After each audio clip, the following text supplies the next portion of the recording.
Wheeler Weaver committed atrocities that would send chilly waves down the spine of everyone who heard about them. When these girls signed up for dating apps, never in their wildest imaginations did they expect to end up brutally murdered at the hands of a serial killer. A murderer posed as a potential lover on dating apps. The unlikely murderer. As he stood for trial in a corporate button-down collared shirt, properly tucked into his pants, Khalil fit into many profiles, but certainly not one of a brutal serial killer. A foray into his childhood shows that he was a nerdy high school kid who was always immaculately dressed, stayed away from dating and partying, and had very few friends. As in many serial killer cases, it's hard to completely understand where and how the change happened. How did a 20-year-old security officer with dreams of joining the police suddenly become a serial killer? There may never be a comprehensive answer to this, but we do know that between August and November of 2016, Khalil Wheeler Weaver embarked on a killing spree until he was stopped. The killing spree. August 2016, Robin West. The 31st of August was like any other night, and 19-year-old Robin was bursting with excitement at the thought of her 20th birthday in a few days. That is, until she entered the car of a man she had met on a dating app called Tagged, and she was never seen alive again. She turned out to be Khalil's first victim. They had been chatting on the dating platform when he suggested that they meet up and offered to pay her some money in exchange for sex. When Robin left home, she told her parents she was going to North Jersey to celebrate with her friends for a few days. When she didn't show up for almost a week, her family began to suspect that something had gone wrong, so they declared her missing and began a desperate search to find her. They did eventually find her, but nothing had prepared them for the state in which she was found. 2 weeks after Robin first left home, her father, Leroy West, got a call from her mother. She said, "Oh, they found Robin." He excitedly replied, "Well, let's put some gas in the car and let's go get her." After a brief but heavy silence, Anita Mason let out heartbreaking news that no mother should have to. She said, "No, they found her body." It was at that moment that they knew for sure that something around them had crumbled. In the events following her demise, her parents recalled that she was a strong-headed child who brought her family much joy, as much as the current heartache they now felt. Robin was a troubled child who had difficulty with learning in school and had to attend special schools, yet she had struggled with depression and sudden mood swings. She often ran away to protect her family, including a younger brother, from feeling hurt by her many problems, and would instead seek refuge in the homes of her friends or strangers who seemed nice. This time, though, she ended up in deadly company. Just the next day, on the 1st of September, firefighters were called to quench a fire in an abandoned building in Orange, Essex County, North Jersey. But it wasn't just a burning house. They also found a body, burnt beyond recognition. Khalil had set Robin's body on fire and torched the house too. It was only 2 weeks after that dental records were able to identify the charred remains as belonging to Robin West. She never got to wear the white lace birthday dress she had picked out and posed with in a picture she posted on Facebook.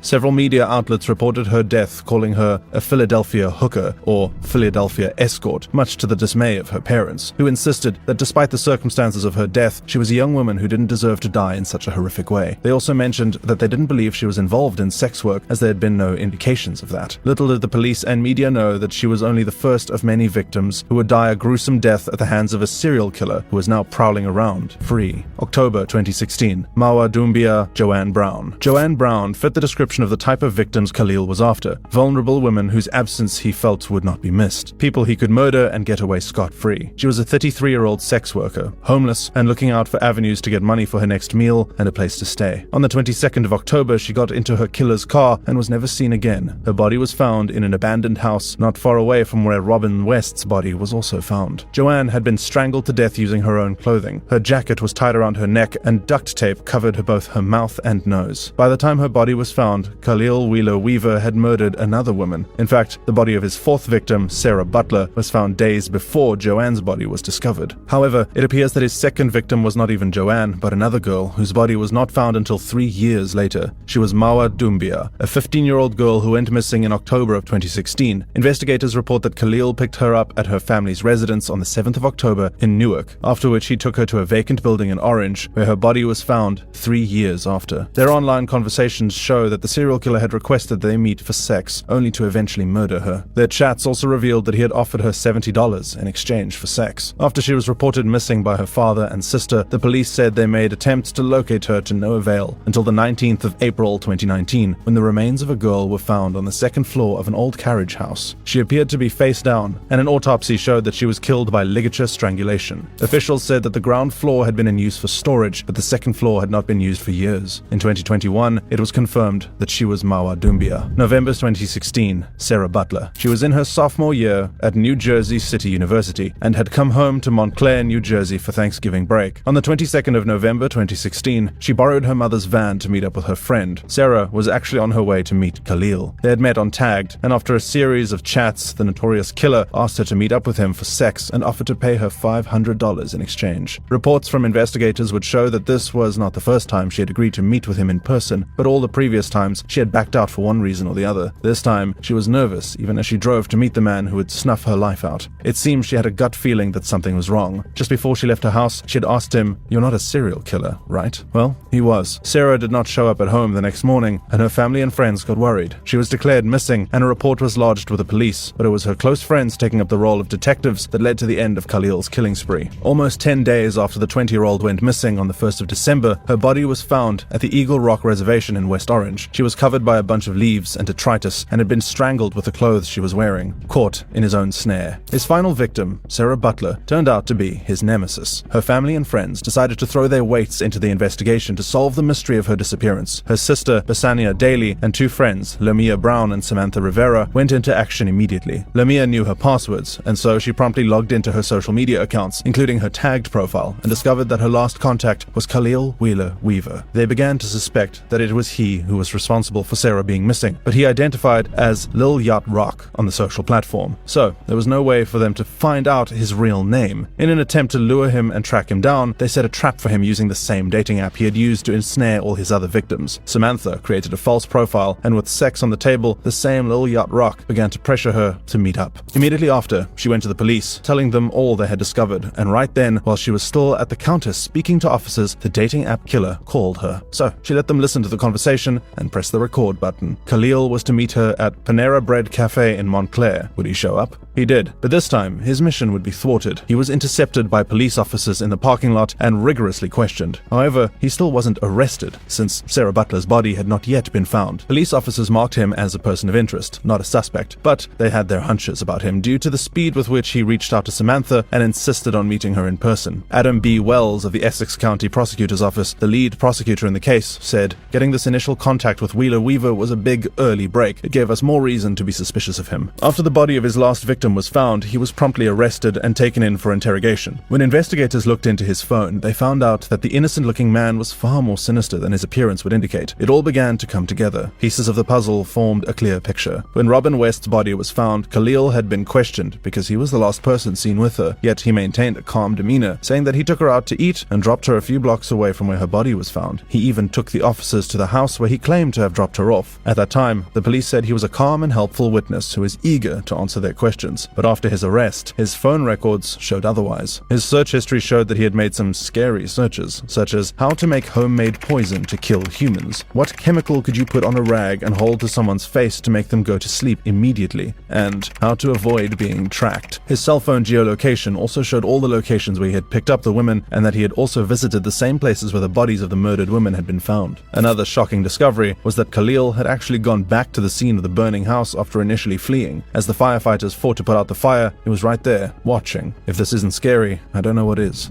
A survivor. When the body of Joanne Brown was found, another woman, Tiffany Taylor, had contacted the police after she was kidnapped, tortured, and almost killed by the serial killer. However, they were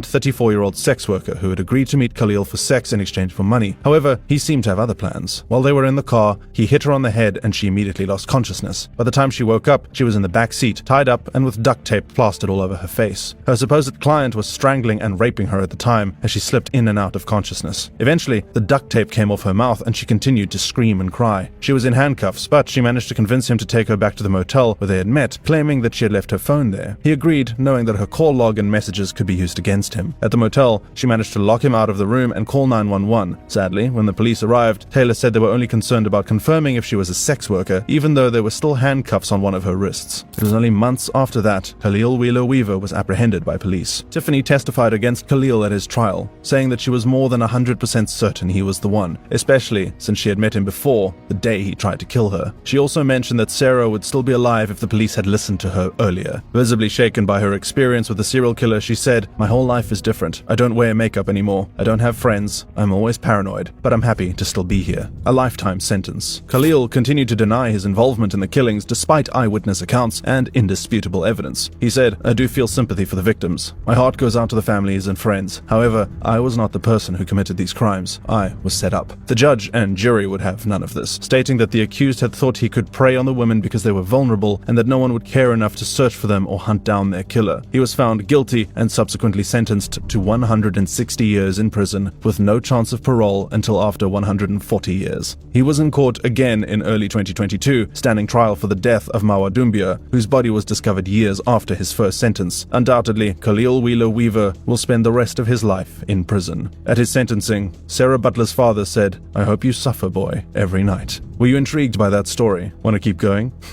Click the video on the screen, and I'll see you there.